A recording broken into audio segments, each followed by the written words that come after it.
రామరాజపురం అనే ఊరిలో ఒక పాత బంగ్లా ఉండేది. ఇది 20 ఏళ్ల క్రితం జరిగిన సంఘటన. 20 ఏళ్ల క్రితం ఆ బంగ్లా అగ్నికి ఆహుతయ్యింది.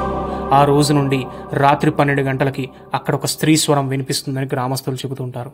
మరీ ముఖ్యంగా ఆ బంగ్లా ముందు నుండి వెళ్లే యువకులను మాత్రమే పిలుస్తుందని ఊరంతా చెప్పుకుంటూ ఉంటారు.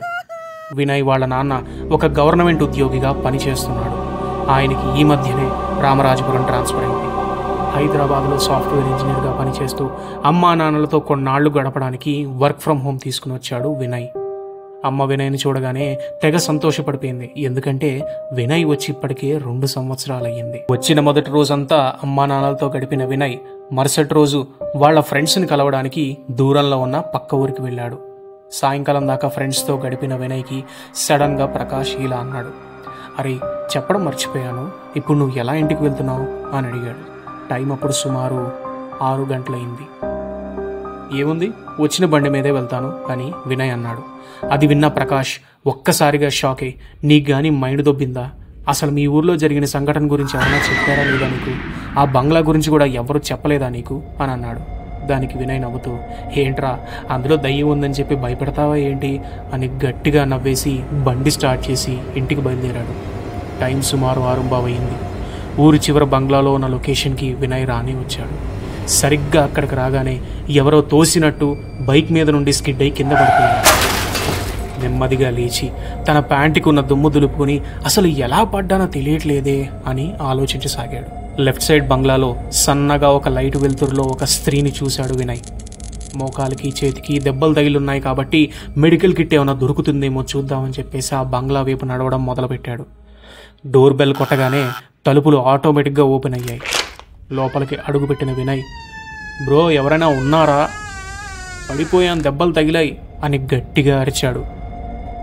మెడ వెనక చల్లగా ఒక ఊపిరి తాకింది. ఉలిక్కి పడిన వినయ్ వెనక్కి తిరగగానే చాలా అందంగా ఉన్న ఒక అమ్మాయి వినయ్ వెనకాతలే మెడికల్ బాక్స్తో నుంచింది. నేను ఆయింట్మెంట్ రాసి కట్టుకడతానుగా, ఇలారా అని చెప్పి వినయ్ చెయ్యి పట్టుకుని లోపలికి తీసుకెళ్ళింది ఆ అమ్మాయి. లోపలికి వెళ్ళిన వినయ్, చాలా థ్యాంక్స్ అండి, మీరొక్కరే ఉంటారా ఈ బంగ్లాలో అని అడిగాడు. వినయ్ ప్రశ్న పూర్తి అవ్వకముందే తాను వేసుకున్న బట్టల్ని చింపేసి గాల్లోకి ఎత్తి వినయ్ని కింద పడేసి గోడకేసి కొట్టింది. అప్పటికే దెబ్బలు తగులున్నాయేమో వినయ్ ఇంకా దెబ్బలు తట్టుకోలేక స్పృహ కోల్పోయాడు. రాత్రంతా ఆ స్త్రీ వినయ్ని తన తాంత్రిక విద్యలతో తన కామ వాంఛను తీర్చుకుని మళ్లీ సూర్యోదయానికి ఆ బంగ్లా ముందున్న మర్రి చెట్టు కింద వినయ్ని వదిలేసింది. నగ్నంగా పడి ఉన్న వినయ్ని గ్రామస్తులు గుర్తించి తనకి బట్టలు వేసి ఇంటికి పంపించారు. అసలు ఏం జరిగిందో తెలియని అయోమయంలో ఉన్న వినయ్కి ప్రకాష్ ఫోన్ చేశాడు. జరిగిందంతా వినయ్ ఫోన్లో పూసగుచ్చినట్టు చెప్పగానే ప్రకాష్ ఇలా అన్నాడు, నిన్న సాయంత్రం నేను అందుకేరా నువ్వు ఎలా వెళ్తున్నావు, ఎలా ఇంటికి వెళ్తున్నావు అని ప్రత్యేకంగా అడిగానన్నాడు. అప్పుడు వినయ్ అసలు ఏం జరిగిందిరా అని అడగగానే ప్రకాష్, ఆ బంగ్లాలో 5 ఏళ్ల క్రితమే ఒక అందమైన యువతిని అతి దారుణంగా రేప్ చేసి 4 మనుషులు కిరాతకంగా చంపేశారు.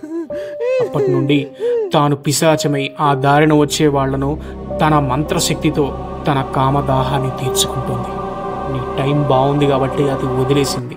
దాని బంగ్లాలోకి వెళ్ళిన 8 మంది ఇప్పటి వరకు బయటికి రాలేదు. కనీసం బాడీ కూడా దొరకలేదు. ఇది విన్న వినయ్కి ఒక్కసారిగా ఒళ్ళు గగురు పుడిచింది. ఎంతటి ప్రమాదం నుంచి తప్పించుకున్నాడో అప్పుడు అతనికి అర్థమైంది. ఈ సంగతంతా విన్న మీ స్పందన ఎలా ఉంది అనేది నాకు కామెంట్స్ రూపంలో తెలియజేయండి. మీ స్పందన కోసం నేను ఎదురు చూస్తూ ఉంటా.